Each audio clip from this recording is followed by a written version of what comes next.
కవి కులగురువు కాళిదాసు. రచన శ్రీ ఎంవి రామారావు. సంస్కృత మహాకవులలో మహాభారతం రాసిన వ్యాసుడు, రామాయణం రాసిన వాల్మీకి తరువాత కాళిదాసు అగ్రగణ్యుడు. ఆయన రాసిన నాటకం అభిజ్ఞాన శాకుంతలం ప్రపంచ ప్రసిద్ధి చెందింది. అందుకే కవి కులగురువుగా మహాకవి కాళిదాసును మన పండితులు కీర్తిస్తారు. కవులందరికీ గురువు లాంటివాడు. ఆయనలాగా కవిత్వం చెప్పేవాడు ఆనాడు ఈనాడు లేడని మహాపండితులు చెబుతారు. కాళికాదేవి అనుగ్రహంతో కవిగా మారాడు కాబట్టి కాళిదాసుగా పేరు పొందాడు. ఆనాటి రసజ్ఞులు భగవంతుడు ప్రత్యక్షమై ఏమి కావాలో కోరుకో అంటే కాళిదాసు కవిత్వం వినే వరం ఇవ్వమనేవారని నానుడి. ఆయన రాసిన 2 కావ్యాలు, 2 ఖండకావ్యాలు, 3 నాటకాలు ప్రముఖమైనవి. రఘువంశం, కుమార సంభవం కావ్యాలు. రఘువంశంలో శ్రీరాముని వంశంలోని రాజులతో సహా రఘుమహారాజు గూర్చి వ్రాశాడు.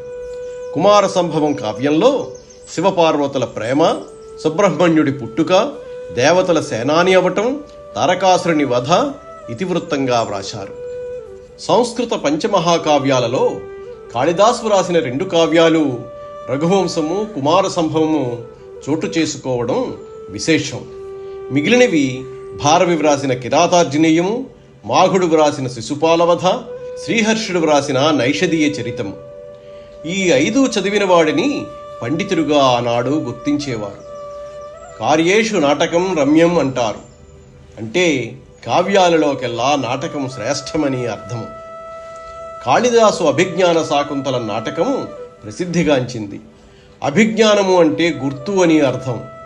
దుష్యంతుడు శకుంతలకు ఇచ్చిన అంగుళీయకం అనే అభిజ్ఞానం ద్వారా గుర్తించడం ఈ నాటకం ఇతివృత్తం. ఖండకావ్యాలలో ఋతువుల గురించి ఋతుసంహారము, మేఘం ద్వారా ప్రియురాలికి సందేశం ఇతివృత్తంగా మేఘ సందేశం వ్రాశారు. నాటకాల్లో మాళవిక అగ్నిమిత్రం మొదటి నాటకం, విక్రమోర్వశీయము అనేది 2వ నాటకం. ఈ 2 ప్రేమ కావ్యాలు. 3వది అభిజ్ఞాన శాకుంతలం. కాళిదాసు తన కావ్యాలలో ఉపమాలంకారం రమ్యంగా ఉపయోగించేవాడు. అవంతి రాజకుమార్తెకు సమస్త విద్యలను నేర్పించడానికి రాజు రాజగురువును నియమించాడు. విద్యను నేర్చుకోవడం పూర్తి అయిన అనంతరం గురుదక్షిణ ఇవ్వడానికి వెళితే ఆ గురువు, నీ సౌందర్యం, పాండిత్యం నన్ను వివసుణ్ణి చేశాయి, నన్ను వివాహం చేసుకో అని అడిగాడు. ఆమె, మీరు నాకు గురువు, తండ్రితో సమానము, అలాంటి భావనలు మీ మనస్సులోంచి తీసివేయండని చెప్పి అంతఃపురానికి వచ్చింది.